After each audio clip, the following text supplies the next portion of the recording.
आज के समय में अगर भाई साहब युवा कुछ सबसे ज्यादा कर रहा है तो फिर वो खेल रहा है ऑनलाइन गेमिंग, जिसको अधिकतर बच्चे खेल रहे हैं। आप लगभग मान लीजिए 60% बच्चे ऐसे होंगे जिनको ऑनलाइन गेमिंग की लत लग चुकी होगी, चाहे फिर वो पैसा लगा कर खेल रहे हों या ऐसे खेल रहे हों।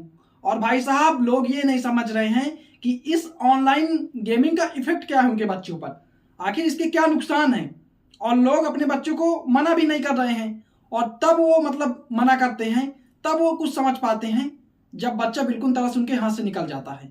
अभी एक मामला भाई साहब नया दिल्ली से सामने आया है। जी न्यूज का एक शो भाई साहब हो रहा था जिसको प्रतीक त्रिवेदी होस्ट कर रहे थे। उसमें उन्होंने एक युवक को बुलाया और उससे कुछ पूछे सवाल, तो भाई साहब उसने जो बताया वो आंखों को नम करने वाला था। उसने कहा कि भाई साहब जो हमारे देश में फ्रॉड हो रहा है, ऑनलाइन गेमिंग हो रही है, उसको बंद होना चाहिए।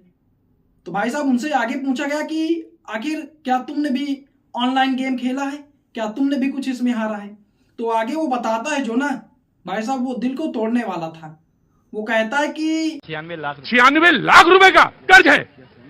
भाई साहब 96 लाख रुपए मतलब बहुत होते हैं। और भाई साहब ये जो ऑनलाइन की मतलब ट्रेडिंग चल रही है ना हमारे देश के अंदर, ऑनलाइन का जो प्रचार चल रहा है तेजी से, भाई साहब जितने भी लोग हैं जो भी ऑनलाइन को भाई साहब सपोर्ट कर रहे हैं, उनको मैं यही कहना चाहूंगा कि गुरु प्रमोशन मत कीजिए। क्यों आप अपने देश के युवाओं का भविष्य अंधकार में डाल रहे हैं। और भाई साहब इसका प्रमोशन कौन कर रहा है, इसका ऐड कौन कर रहा है, बड़े बड़े एक्टर्स कर रहे हैं, वो लोग कर रहे हैं जिनको हम और आप लोग आदर्श मानते हैं। मैं भाई साहब ये 3-4 दिन की न्यूज हो गई, ये देख रहा था कि कोई ना कोई भाई साहब बड़ा यूट्यूबर आएगा, इस पर वीडियो बनाएगा, कुछ बोलेगा, लेकिन गुरु अभी तक कोई नहीं आया। क्यों आए भाई साहब? क्योंकि हमारे यूट्यूब चैनल में ऐड चलेगा, हमको मोटी रकम मिलेगी, तो हम काहे फिर ऐसी न्यूज चलाएं। लेकिन सबसे ज्यादा तो इंपॉर्टेंट यही है ना, क्योंकि भाई साहब ये जो ऑनलाइन गेमिंग है हमारे देश के युवाओं को बर्बाद कर रही है। फिर भाई साहब मैंने सोचा कि मैं ही क्यों ना इस पर वीडियो बनाऊं।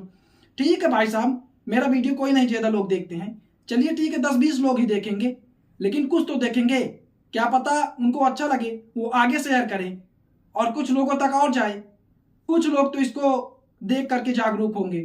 तो भाई साहब जी जो पूरा मैटर था वो दिल्ली में हुआ है।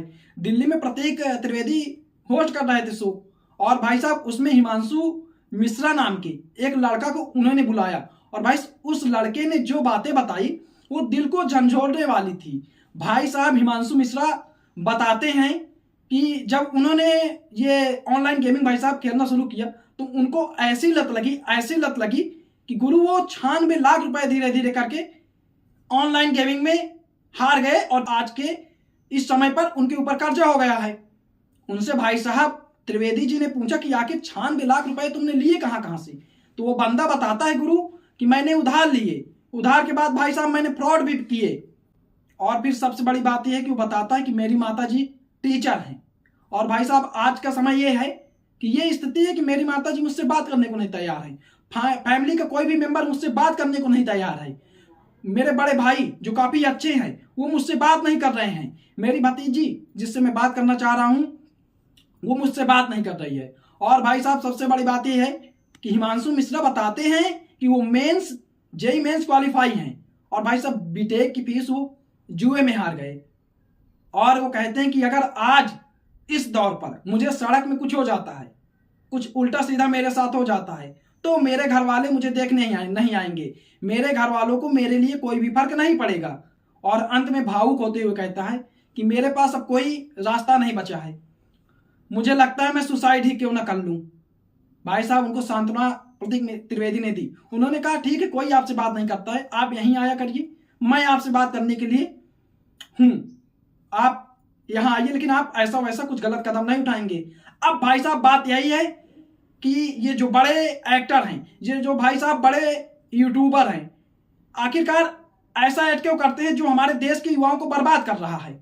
और भाई साहब सरकार ऐसे गेमिंग प्लेटफॉर्म पर बैन क्यों नहीं लगाती है जो हमारे देश के युवाओं के भविष्य को अंधकार में ले जा रहा है। क्वेश्चन तो गुरु यही है कि सरकार इस पर कठोर से कठोर कदम क्यों नहीं उठाती है। क्या सरकार के लिए टैक्स इंपॉर्टेंट है? क्या गवर्नमेंट के लिए टैक्स के ऊपर ईवा नहीं है? क्या युवाओं का भविष्य गवर्नमेंट के लिए इंपॉर्टेंट नहीं है, मायने नहीं रखता है। भाई साहब मैं आप लोगों से यही रिक्वेस्ट करूंगा कि आप लोग अपने बच्चों को ध्यान जरूर दीजिए। और भाई साहब समय समय पर आप देखते रहिए कि कहीं वो भी तो ऑनलाइन के इस फ्रॉड की दुनिया में नहीं जा रहे हैं, क्योंकि गुरु आज अगर आपने अपने बच्चों पर ध्यान नहीं दिया तो फिर कल ये आपके बच्चों के लिए खतरा बन जाएगा। अब भाई साहब इसके साइड इफेक्ट बहुत खतरनाक हैं। अगर आपका बच्चा ऐसा कर रहा है तो भाई साहब फिर आप उससे बात करेंगे तो वो चिड़चिड़ापन उसके अंदर आपको देखने को मिलेगा। स्कूल न जहाँ जाने का बहाना करेगा वो। अक्सर भाई साहब लोग मोबाइल में इतना बिजी रहते हैं कि वो किसी से बात नहीं करते हैं। भाई साहब उनका व्यवहार बदल जाता है और आगे चल के भाई साहब जब मतलब वो पूरी तरह से डिस्टर्ब हो जाता है भाई साहब, तो फिर उसके अंदर एक ही बात आती है कि क्यों ना वो सुसाइड कर ले। पता नहीं कितने लाखों बच्चों ने इस ऑनलाइन फ्रॉड के चक्कर में सुसाइड कर लिया होगा। तो भाई साहब गवर्नमेंट को इस पर एक्शन लेना चाहिए, गवर्नमेंट को इस पर तुरंत बैन लगाना चाहिए। और भाई साहब आपको भी सतर्क रहना चाहिए, नहीं तो फिर आपके भी बच्चे का हाल हिमांशु मिश्रा की तरह हो सकता है।